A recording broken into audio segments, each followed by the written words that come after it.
You learn from history. You learn from your mistakes. You have to know how to take the knocks. I guess that's your motto in life, right? You cannot move forward in life until you learn from your mistakes. So now what we want to do is not become part of any bloc. We want to have trading relationships with all countries. We have suffered. India became a hostile country, so the trade between them was minimal. Iran had sanctions, so we couldn't trade on the west side. Afghanistan has 40 years of conflict, so we couldn't go north and then to Central Asia. And we couldn't go to Central Asia because we became part of the US bloc, and Central Asia was part of the Soviet bloc. So what we want now is trade with everyone. And what is the purpose behind it? To raise our people out of poverty. That is the main, any head of state, his main focus should be, how do you raise people out of poverty?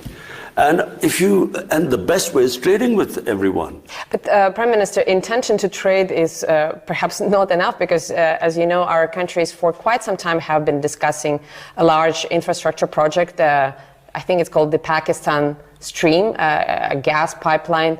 But forgive me my pun, the stream hasn't gotten enough steam yet. And now, in addition to logistical financing challenges, we are also dealing, Moscow is dealing with the threat of arbitrary sanctions, Western sanctions, that could be imposed on any Russia-associated project. Do you think this project and others will be up and running in our lifetime? Because sure, you are free, technically speaking, you are free to trade with everyone, but you know how geopolitics works, and there are some subtle ways of imposing pressure on international partners. That's true. This North-South pipeline, one of the reasons it suffered was the companies that we were negotiating with turned out that the US had applied sanctions on them. So the problem was to get a company that wasn't sanctioned, a Russian company that wasn't sanctioned. So that became a problem. With Iran, we are gas deficient right now. We could just get a gas pipeline from Iran, but Iran is sanctioned. So I have to say that the developing world really wishes that there is not another Cold War. Because, how do we go ahead? Our purpose is not that we become part of any bloc. My main purpose is we have almost half our population which is above the bottom 50%, half is above poverty line and half is below. But if there is like this commodity super cycle when commodity prices have gone up, or if there's a shock like the COVID-19, then they start going below the poverty line.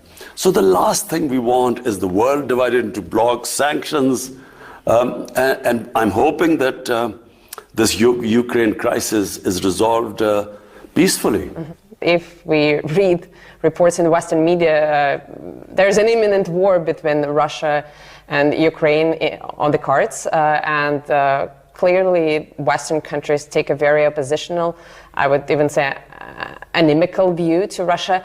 For a shrewd politician like yourself, don't you think that it's perhaps too precarious of a time to expand Pakistan's geopolitical horizons? Well, firstly, this doesn't concern us. We have a bilateral relationship with Russia, and we really want to strengthen it. As I said, regions develop. It's not countries don't develop in isolation. It's because a whole region goes up. Like we saw the European Union. I was in university in England when the European Union came into being, and then the whole area standard of living went up. So we want to we hope that, sanctions are lifted on Iran so that, we're short of gas here. And, with Iran, it's the cheapest gas we can get. And similarly, we hope that India one day, Indian leadership, I wish they would concentrate on raising people out of poverty in India rather than proving to the world that the Hindus are the most superior race. Their leadership, how can a leadership not worry about having the highest poverty in the world is in the Indian subcontinent. How could they not worry about it rather